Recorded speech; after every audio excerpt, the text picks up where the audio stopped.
So good afternoon, everyone. Afternoon, sir. How are you today? We're fine, sir. Okay. So before we start, may I request everyone to please stand, and may I request Kathleen go to lead us in prayer. Sir. Yeah, we did. That's what our Father and Holy Representative and the Father, the Son, and the Holy Spirit.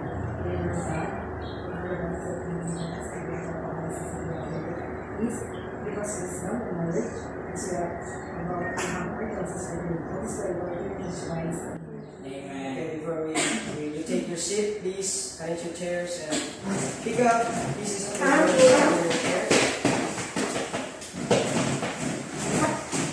Okay, let's check your attendance first. With Balala Kimberly, Present, sir. Katingo, Present, sir. Likit Paul, Present, sir. Lagad Lorraine, Present, sir. and Michael Melendez. Present, sir. Okay, very good. So before we proceed to our lesson, let's have a short recap about what we have discussed last meeting. So anyone from the class who can give us yes? Sir, last meeting we talked about sequences where it is a function whose domain is either a finite or an infinite set. Yes, very good, Lorraine. So last meeting we talked about sequences. So we define sequences as a function whose domain is either a finite or infinite set. So before we proceed to our proper discussion, let's have a short video presentation. Are you ready? Yes, sir. Okay, let's play the video.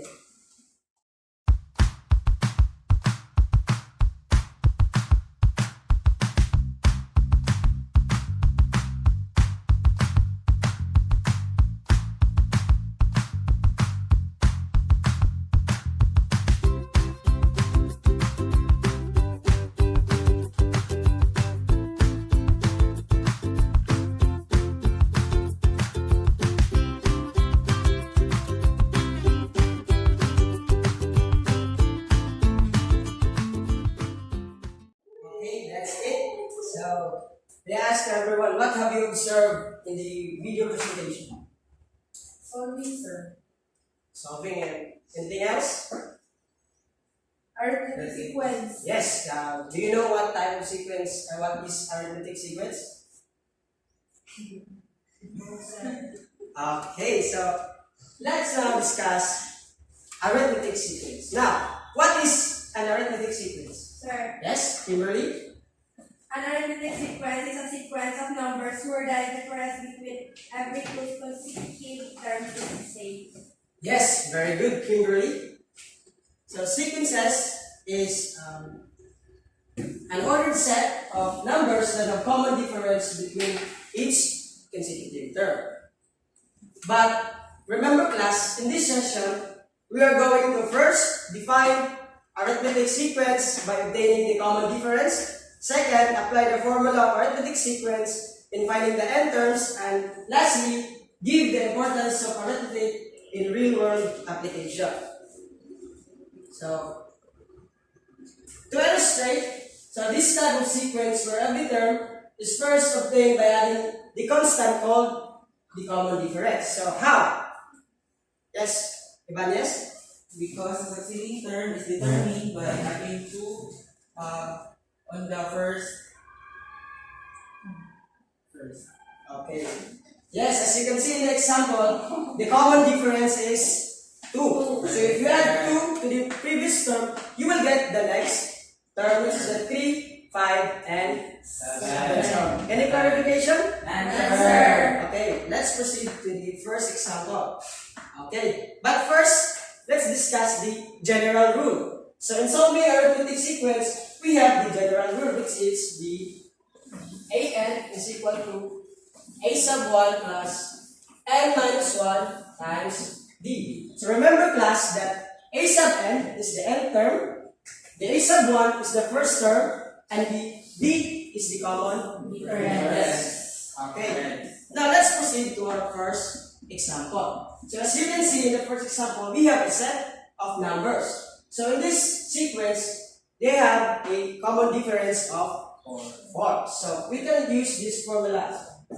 if there's no given term in the example, you can count the numbers here. So 1, 2, 3, 4, 5, 6, 7. So the next term is 8. So we need to find the 8th term. So the first term here is 1. So 1 plus n is 4. 8. 8. So minus 1. And what is the common difference? 4. 4.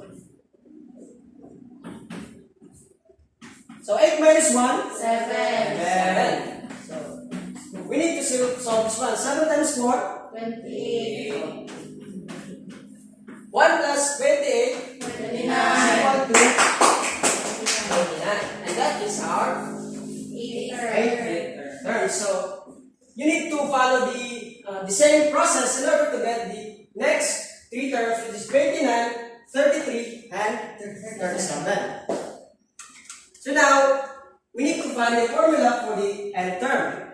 So we need to substitute the given term. So we use this formula. A sub n is equal to b sub n plus c. So we need to substitute the given numbers or the given terms in order to get this one. So we get a sub n is equal to 4 sub n minus 3. So that is a formula of the nth term of the sequence. Do you have any questions or any clarifications? None, sir. Okay, let's proceed to our second example. So as you can see, we have the sets of numbers, but the difference is the common difference, which is the negative 3. So you need to, the same process, you need to follow or use the formula in solving this one, and you get the next 3 terms, which is the negative 9, negative 12, and negative 15. So you need to subtract the previous term by negative 3. So the same process in getting the formula of the nth term. So you need to substitute the given number and you will get a sub n is equal to negative 3 sub n plus 15. So any questions? None, sir. Okay, very good. Now, let's talk about the importance or the applications of arithmetic sequence in the real world. So we know that arithmetic sequence is very important because by using arithmetic sequence, we can determine or understand things by using a pattern or etc. So now, any one of you who can give me an example of an arithmetic sequence in the real world? Yes. Arrangement of chairs, sir. Yes, arrangement of chairs. Anyone? Sir, Yes? Paul? salary increase, sir. Yes, very good. Salary increase. So as you can see in the example, we have a plants. So we can see it has a sequence. We can see the growth of plants. And the second one is the arrangement of chairs. So there are a lot of examples of arithmetic sequence in the real world. And some of the scientists or the mathematicians were influenced by what they see in the environment. So now, since you have an idea on how to solve the arithmetic sequence, let's have an activity by pair. So you need to count 1, 2. So start here. 1, 2, 1, 2, 1. and 2. So you need to go to your pairs, and I will give you 5 minutes in solving these 2 problems.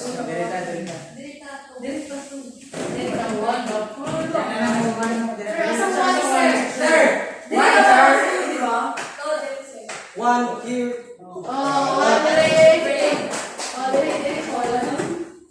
So you will use a 1 sheet of yellow paper.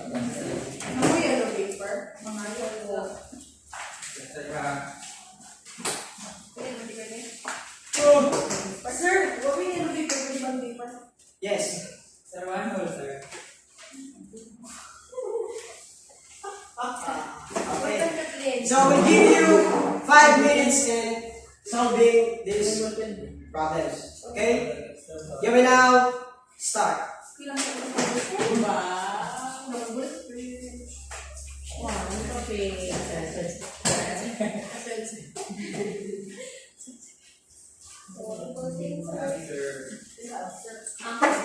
Ay, balik ko pala sa tindi. Uy. Ay, balik ko.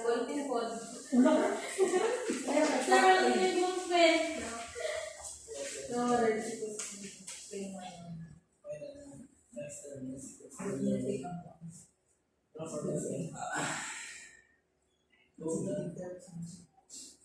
Okay, time is up. So,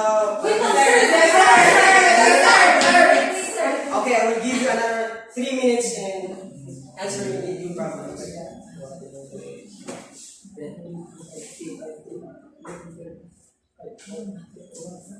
Ayun sa dyan. Kaya maguro mo na asa si Sig.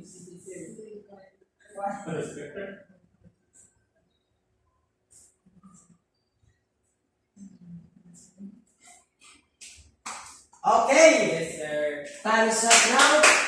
Let's review the answer. Let's see if you have or if you got the correct answer. First is the problem 1. So, yes, you can check your own papers. Right? Honesty is the best policy. Okay, now, in the problem 1, in the sequence A, it is an arithmetic sequence since every pair of the consecutive terms have common difference of Negative. -2. Okay.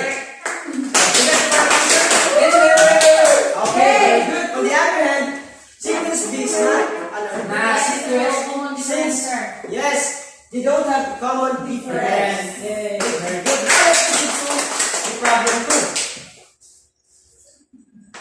So here, problem 2, the sequence has a common difference 5. So you need to add the 5 to the previous term and you will get the next one, which is 9.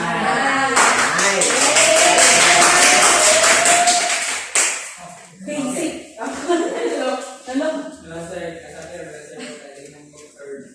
So, any clarifications or questions? Answer. So, if none, let's sum up what you have learned in this discussion. So, any one of you would like to give their insights on what we have discussed this afternoon? Sir, Yes? Kathleen? Sir, I learned that an arithmetic sequence is a type of sequence where a common difference between two consecutive terms exists. Okay. Kathleen, very good. So, arithmetic sequence is a type of sequence where a common difference between two consecutive terms exists. So to find the n term, we use the general rule, which is the a sub n is equal to a sub 1 plus n minus 1. And the other one is the a sub n is equal to d sub n plus c in order to get the formula of the n term. Remember class that all arithmetic sequences form a pattern in the environment. So, but not all patterns are arithmetic sequence. Well, so, any other questions or clarifications? None, sir. If not, I hope you've learned a lot from our discussion today. And since we don't have enough time, I will give you an activity or quiz next meeting. So please study our lesson about arithmetic sequence. That's all for this afternoon. Goodbye, everybody. Goodbye and thank you, Sir Jeff. Okay, dismiss.